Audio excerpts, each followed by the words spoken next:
Fala, povo lindo, tudo bem com vocês? Tudo bem comigo também, graças a Deus, né? Pessoal, hoje eu tô aqui, né? Assim, eu não vou falar sobre nenhum assunto específico hoje, mas eu quero trazer aí alguns questionamentos, na verdade, né? Algumas questões aí que a gente precisa tratar. Eu, dias atrás, falei sobre modelo. Em outras épocas, falei ali sobre a importância do professor se adaptar às suas diversas situações, né? É muito importante algumas adaptações, a gente precisa fazer isso, né? Então nós temos aí a questão de tecnologia, nós temos a questão aí de que o nosso público mudou, algumas coisas na nossa profissão também mudou, né? Mas quais são esses limites, né? Então, é um pouquinho sobre isso aí que eu quero questionar com você primeiro, né? E trazer esse conteúdo mais pra frente aí numa parte 2, tá bom? Então essa é a parte 1 e eu quero mais questionar do que responder hoje. Então, para você, qual é o limite, né, da sua profissão? Então hoje nós temos aí como obrigação, né, digamos assim, cuidar mais, né, dos nossos estudantes. A gente precisa aí ter boas estratégias para lidar com eles. Nós temos também que ter em mente que algumas situações precisam ser contornadas, outras situações precisam ser combatidas. Mas quem que deve combater, né? Então, já vem aí a nossa primeira perguntinha, né? Já vou adiantar para você. Essa daí eu vou responder, tá bom? Olha só, quem deve combater, a gente nunca deve combater o aluno, né? O estudante. Não. Alguns vão dar trabalho para nós, alguns vão chegar lá durante a nossa aula, né? E de alguma forma vai tentar atrasar a nossa aula, de alguma forma ali ele vai tentar chamar a atenção para si, né? E a gente tem que pensar aí que estratégia utilizar. Em alguns casos, a gente já sabe que a dificuldade não é nem por o aluno chamar a atenção, mas a gente buscar entender o porquê que ele chama a atenção. Então, a única forma, muitas vezes, do adolescente chamar a nossa atenção é uma espécie de pedir socorro, né? Então, ele está ali e ele está chamando a nossa atenção e, na verdade, ele está pedindo socorro. E a única forma dele chamar a nossa atenção, dele pedir socorro, é ele atrapalhar a nossa aula, né? Então, a gente tem que tomar aí muito cuidado, né, nesse sentido, porque muitas vezes nós estamos passando ali dos nossos limites, né? Então, qual que é a estratégia ali que a gente vai utilizar, então? Primeiro, contornar aquela situação difícil na sala de aula. Depois, mais para frente, eu vou fazer um vídeo só sobre isso, como contornar situações difíceis na sala de aula. Mas o mais importante é entender por que ele está chamando a atenção. Será que ele está ali fazendo um pedido de socorro? Será que internamente ele está meio bagunçado ali, né? Tem algumas coisas que a gente vê e que a gente fica realmente preocupado, né? Porque a gente vê que a cabeça do adolescente, né, conforme ele vai deixando de ser criança e vai aí adolescendo, né? Esse processo da adolescência vai fazer com que os neurônios dele se baguncem todos e aí ele vai precisar religar esses neurônios, né? E aí quando ele vai fazendo essa religação, ele vai testando novamente os limites, ele faz pergunta cuja resposta ele já deveria saber, né? E a gente olha e fala assim, nossa, mas por que será que ele está fazendo essa pergunta, né? Que pergunta besta, ele já sabe disso, né? Por que ele está perguntando? Será que ele está tentando puxar o meu tapete? Às vezes tá, mas muitas das vezes não, faz parte da adolescência mesmo, ele fazer essas questões porque ele está ali religando, confirmando algumas coisas na mente dele. E muitas vezes que ele está ali atrapalhando constantemente a aula, é sim uma forma de pedir socorro, seja consciente ou inconscientemente. Por exemplo, no caso aí de um problema inconsciente, né? Uma pessoa aí que está se envolvendo, por exemplo, com drogas, né? Começou a andar com uma turminha que não é a turminha dele, né? De costume. Na sala de aula, ele costuma ali a chamar a atenção, né? Então não é um pedido de socorro direto, né? Ele muitas vezes não sabe que está em perigo, às vezes ele acha então que ele está se reafirmando como pessoa. Nós também muitas vezes olhamos para ele e entendemos que ele está se reafirmando ali como pessoa para fazer parte de um determinado grupo, para fazer parte de uma determinada roda. Mas não é isso que está acontecendo de verdade, né? Na verdade, inconscientemente, ele sabe que aquilo que ele está fazendo não condiz com o caráter que ele teve até aquele momento, não condiz com a educação que ele recebeu até aquele momento, e ele está fazendo aquilo e está chamando a atenção, né? Então tem ali um sinal vermelho já piscando, dizendo assim, olha, se ninguém me aconselhar a sair disso, ninguém me convencer a sair disso, eu tô indo, né? É igual aquela pessoa que está dando tchau, né? E fala assim, olha, eu preciso ir embora, né? Tchau, abraça você, conversa com você, e aí na hora de sair ela fala, e fala mais alguma coisa, e fala tchau de novo. E daí na hora de sair ela fala, não, eu tava lembrando que eu falei com fulano, e aí ela conversa mais um pouco e fala tchau de novo. E aí no caminho a pessoa fica olhando para trás, dando adeus, né? E aí dá 2 passos, olha para trás. O que ela está fazendo na verdade, né? Muitas vezes inconscientemente ela está dizendo, não quero ir embora, eu quero ficar. Se você não pedir para eu ficar, eu tô indo, né? Então esse é o ponto importante.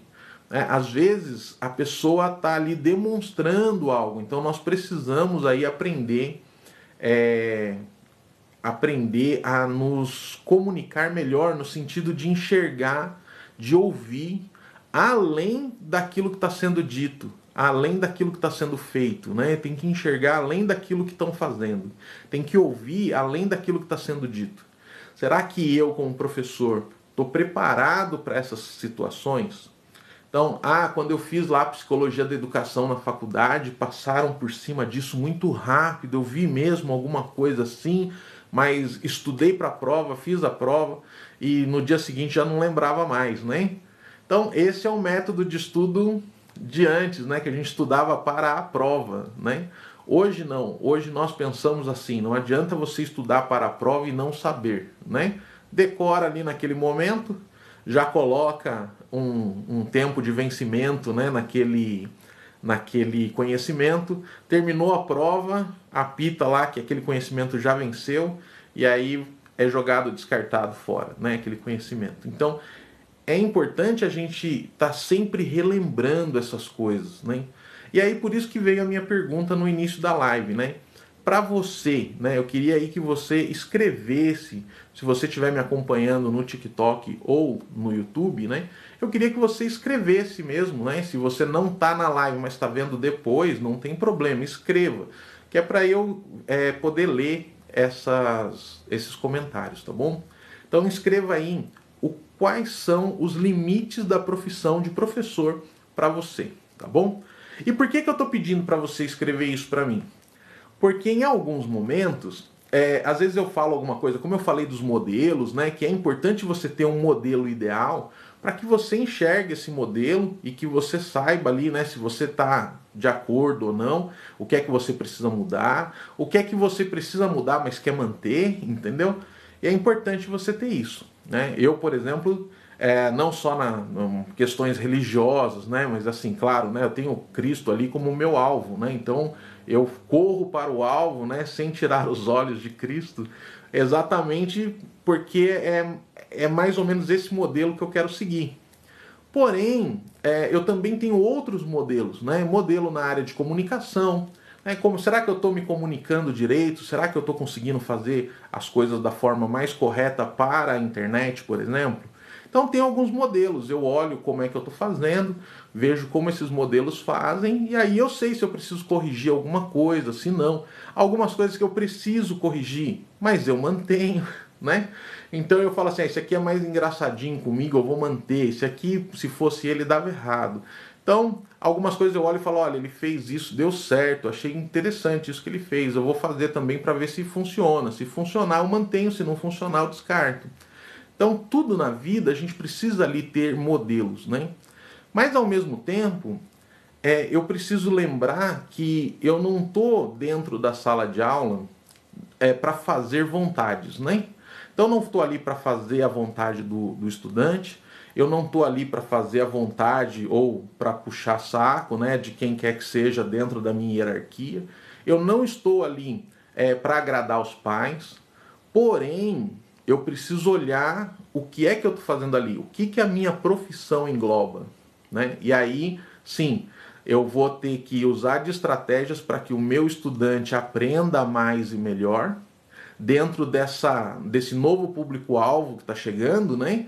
Então, por isso até que eu digo, né? A nossa profissão mudou, né? E por que mudou? Porque antes eu era só expositivo, então eu tinha uma lousa, eu escrevia as coisas nessa lousa e aí eu expunha para o meu estudante, né? E o meu aluno, ele era apenas alguém que recebia as informações, muitas vezes sem questionar. O tempo foi passando, esse público-alvo mudou então, né? E aí com a mudança desse público-alvo, a minha estratégia de ensino também muda, né? E aí eu tenho várias pessoas, vários pensadores, né? Eu vou chamar de engenheiros educacionais que pensam então, e alguns inclusive são pagos para pensar como é a melhor forma de se fazer educação. Isso vai descendo na hierarquia até que chega, né, no mestre de obra, né? Então eu sempre brinco muito com isso, né? É como se nós fôssemos o encarregado de uma linha de produção, né? Quem que hoje é o verdadeiro produtor de conhecimento? É o estudante, né? Só que eu tenho que converter ele, eu tenho que tirar ele da fase de aluno passivo, né, que só recebe as informações, e trazer ele então para um aluno ativo, né? Ou seja, um estudante, né? Então ele é que vai construir o conhecimento dele, ele é que vai formar, ele que vai pesquisar, ele que vai construir o trabalho, enfim, é ele quem vai fazer. E eu faço o quê? Eu sou encarregado dessa linha de produção, né? Então, como é que a produção, o produto hoje, antigamente talvez o produto fosse o aluno, né? O produto hoje é o conhecimento. Então veja, até isso mudou, né? Então eu deixei de ser o trabalhador agora é o estudante, ele é o protagonista juvenil, né? E eu sou protagonista sênior, então eu sou o exemplo para ele dentro dessa linha de produção. Sou eu que direciono o que é que ele vai fazer. E aí então eu estava dizendo exatamente sobre isso. A gente precisa ter também essa pesquisa constante, né? Tá sempre em atualização. E eu sempre falo isso, enfim, quem me acompanha aí já há algum tempo já me ouviu falar isso. Se você está lá no YouTube, com certeza você já me ouviu falar isso. Você precisa fazer os cursos da EFAP. Por quê? Porque ali na EFAP tem muitas informações, inclusive nas entrelinhas às vezes, que nos direcionam também a como agir diante do estudante de alguma forma, né? Afinal de contas, que projeto é esse que foi feito aí educacional e que nós estamos colocando em prática?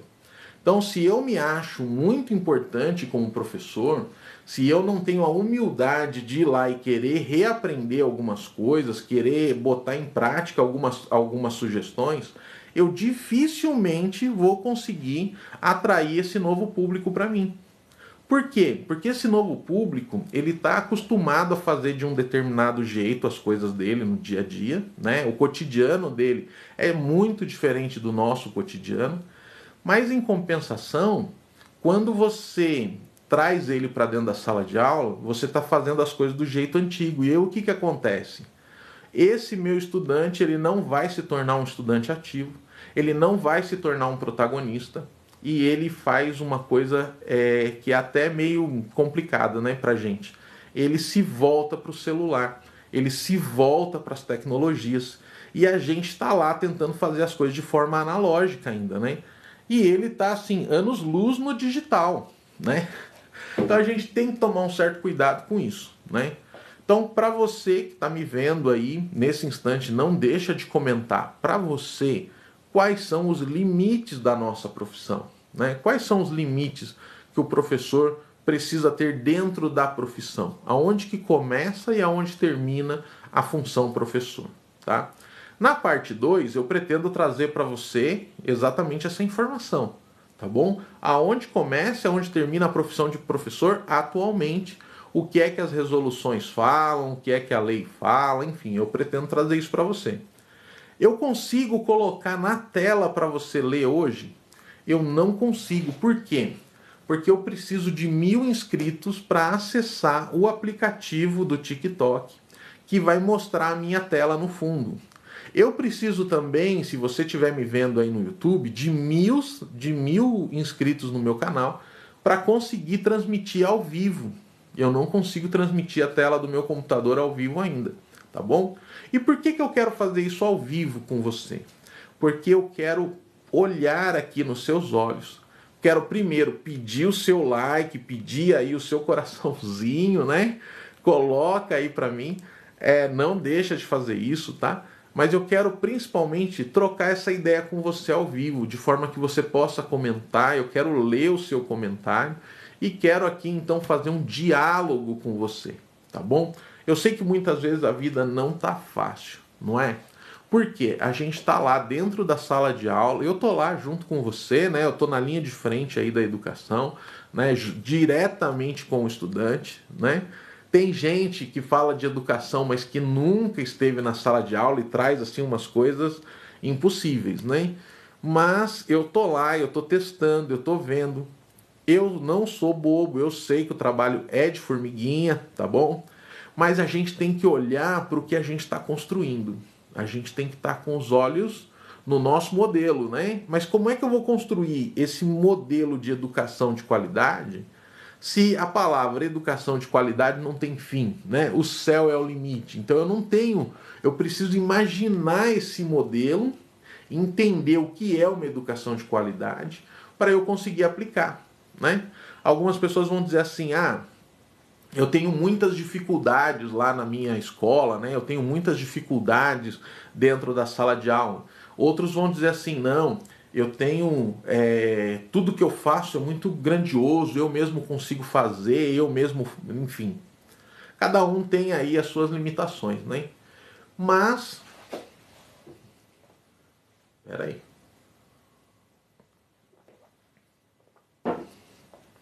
Cada um tem as suas limitações, mas a gente tem que lembrar o seguinte, né? Algumas pessoas ainda vão dizer assim, ó: o pouco com Deus é muito e o muito sem Deus é nada, né? Então a pessoa vai ali na força do milagre, né? Ela entra na sala de aula, ela consegue dar aula, quando ela sai, ela dá graças a Deus porque ela conseguiu dar aula, né? Algumas das minhas aulas já foram assim no passado, né? Quando você sai da sala, você fala: não acredito que eu saí vivo, que eu sobrevivi 45 minutos lá. Então, assim, nós precisamos ter em mente o seguinte: com pouco ou com muito, quem constrói o conhecimento é o estudante. Mas o que cabe a nós, né? Então, eu como professor, o que eu procuro fazer e é o que eu quero trazer aí para você como uma forma de dica também, né? Então, dica de hoje: você como professor precisa ter as estratégias, trabalhar com a inteligência, tá bom? E como é que se trabalha com a inteligência? Eu tenho que fazer as burocracias, eu tenho que fazer a aula, eu tenho que programar a aula, eu tenho... Enfim, são inúmeras coisas que o professor faz fora da sala de aula, não é? Já deixa isso semi-pronto.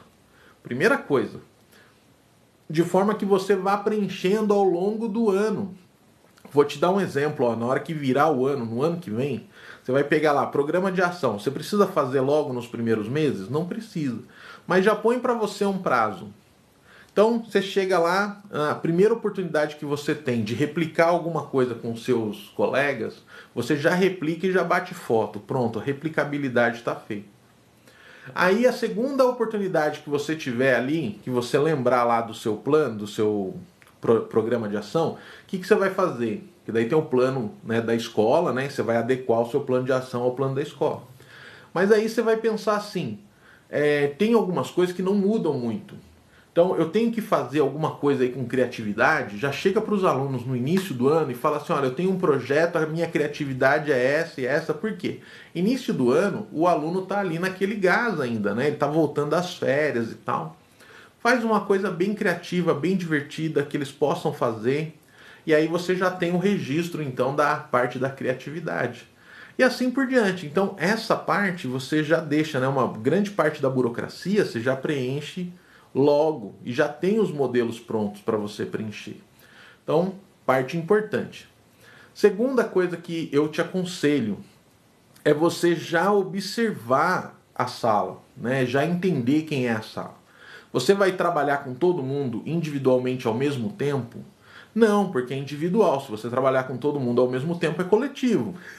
Então você vai individualmente. Você fala assim, quem é o aluno, entre aspas, aí, que é o líder da sala? Ele faz uma gracinha e todo mundo ri. Ele faz uma graça e o outro imita. Ele faz uma coisa e essa coisa que ele falou, que ele fez, se torna febre entre a garotada ali. Então, esse é o líder. É ele quem você precisa atingir primeiro. Então, o que você faz? Você vai começar, então, a gerar estratégias, a buscar estratégias, a pôr, inclusive, no papel, né? Literalmente planejar, de acordo com isso. Primeiro, neutralizar. Né? Então, a pessoa falou alguma coisa assim que foi desrespeitosa. Olha, na minha aula a gente precisa de respeito. Fala sobre respeito, fala, ó, não vou falar de novo. Depois, em off, mas assim, você fala para a sala toda, né? Você não especifica. Depois, em off, aí você chega nessa pessoa e fala assim, olha, eu preciso conversar com você porque eu preciso da sua ajuda. E aí, muitas vezes, esse estudante não vai te ajudar, óbvio. Mas aí você vai conversar com ele, né? Olha, eu preciso da sua ajuda. Por quê? Porque eu tô com um projeto aqui na minha mente e eu quero que você me ajude nisso, quero que você me ajude naquilo. E ver então como é que ele se comporta, se ele vai te ajudar, se ele vai ser o líder naquele projeto, entende? Pode ser coisa simples às vezes fazer alguma coisa que envolvam ali mais 2 ou 3 pessoas, né? E isso vai trazendo para ele alguma responsabilidade. Muitas vezes só isso já funciona. Supondo que não funcione, né? Aquele estudante continua ali com várias dificuldades, com vários problemas, gritando por atenção ainda. Então você vai tentar tirar ele daquele grupinho, de alguma forma. Mostrar para ele que aquele grupinho não está ajudando ele. Pelo contrário, né? Estão aplaudindo ele para que ele se torne ainda mais distante dos objetivos dele. Então, para isso, você tem que sentar e conversar mesmo, né? Entender quais são os objetivos dele na vida, o que é que ele quer fazer, por que ele age da forma como age. E aí você só vai conseguir traçar estratégia aí com muito estudo, não é? Então você precisa rever questão de estratégia, de metodologia, você precisa rever como você pode fazer para contornar essas pequenas coisas, conversar com outras pessoas que já deram aula para essa pessoa antes. Então, é mais ou menos assim que a gente vai tratar. Ah, mas o professor precisa ser psicólogo, ele precisa ser estrategista, ele precisa ser... O administrador de empresa também precisa. O chefe de RH também precisa. Né? Então, nós não trabalhamos ali sozinhos. Né? A gente não trabalha só no nosso canto. Então, assim, quando eu trabalhei com administração, por exemplo, e fui coordenador de escola, enfim, e trabalhei como marketing, tantas outras coisas que eu fiz na vida, você não sentava só, fazia a campanha e acabou. Não, eu tinha como marketing, por exemplo, né? Eu tinha que estudar a psicologia das cores, eu tinha que entender qual cor se encaixa com o quê. Eu tinha que entender de tipografia, né? O tipo de letra, né? Hoje a gente chama de fonte, né? Mas na época ali a gente chamava de tipografia também, né? Então eu tinha que entender a respeito disso, qual a melhor fonte para determinadas campanhas, como construir determinados produtos, né? Como criar narrativa para determinados produtos. Por quê? Alguns produtos, o que vende é a história. E o que é o professor se não um grande vendedor também, né? Você imagina, minuto. Espera aí. Obrigado. Eu, trabalhando ali como professor, eu tenho que vender língua portuguesa, porque o meu estudante não quer fazer. Tem que vender língua inglesa, porque o meu estudante não quer fazer. Por que ele não quer? Porque ele acha meio inútil, né? Para que eu vou saber que a língua tem, sei lá, oração subordinada assindética? Para que eu vou usar isso, né? E na cabeça dele ele nunca vai usar. né? Nas aulas de matemática, imagina, né? Da minha amiga Adriana, né? Ela pensa assim, o estudante pensa assim, para que eu vou utilizar equação de segundo grau? Ele não sabe que um dia ele realmente vai precisar daquilo, e muitas vezes ele precisa e ele nem lembra que é daquilo que ele precisa, né? E aí eu fico imaginando, né, a minha amiga Adriana lá, como é que eu vou dizer? Se virando nos 30 ali, para fazer com que aquele estudante se motive, né? Então nós somos grandes vendedores. Por quê? Porque se o nosso estudante, ele compra a ideia de aprender, ele vem com a gente aonde a gente for, não é? Mas por isso que eu perguntei para você, você que está aí me assistindo, tanto agora ao vivo quanto depois, né, se você estiver vendo aí no YouTube ou no TikTok. Inclusive, já deixa o coraçãozinho lá, já clica no joinha, enfim, a plataforma que você tiver aí já mostra que você gostou. E principalmente compartilha com outras pessoas, que eu preciso chegar a 1000 pessoas seguindo no TikTok ou 1000 chegando lá no YouTube, porque eu quero passar ao vivo para você mostrando a tela do meu computador para te mostrar aí e a gente poder bater um papo aí sobre legislação, sobre BNCC, sobre currículo paulista ou currículo que você tiver aí, né? De repente você está em Minas, você pode estar em Pernambuco, enfim. Então a gente vai falar sobre legislação, sim. Voltando um pouquinho aí, então como é que eu vou fazer isso, né? Quais são os limites da minha profissão? É isso que eu quero que você comente, né? Se você tiver tanto no TikTok quanto no YouTube, comenta aí quais são os limites da profissão para você. E eu vou trazer aí numa parte 2 quais são os reais limites da nossa profissão. O que é que nós, como professor, o que é que está previsto em legislação, o que é que está previsto dentro da nossa carreira, o que é que nós devemos fazer, quais são os nossos limites como professor. Então, para você, qual é o limite como professor? Tá bom? É só eu chegar lá, já vou adiantar um aqui, ó. Né? É só chegar lá na sala de aula, eu vou passar a matéria e vou embora, né? Eu não sou pajem de aluno, né? Mais ou menos, né? Mais ou menos. Por quê? Porque é dever da sociedade cuidar das crianças e dos adolescentes, né? Para que eles tenham segurança, para que eles tenham saúde, enfim, aquela coisa toda do Estatuto da Criança e do Adolescente que nós vamos ver mais para frente aí. Então, se você acha que você não é pajem, nós como sociedade, nós somos e nós fazemos parte da sociedade. Né? Vou dar um exemplo. Eu vi que um estudante perdeu o ônibus. E o ônibus é do contratado do Estado. Então, o que acontece? Eu vi que ele perdeu, eu preciso solucionar. Eu não posso deixar ele embora sozinho se ele for menor de idade. Então, eu preciso solucionar. Então, possivelmente, eu vou entregar para alguém, para que alguém solucione, né? Coordenação, secretaria e tudo mais. Mas se não tiver quem solucione, eu, como sociedade, preciso solucionar. E eu, como funcionário do Estado, né, como servidor, também preciso solucionar. Por quê? Porque é dever do Estado. Então, eu sou o Estado perante aquela criança e aquele adolescente, né?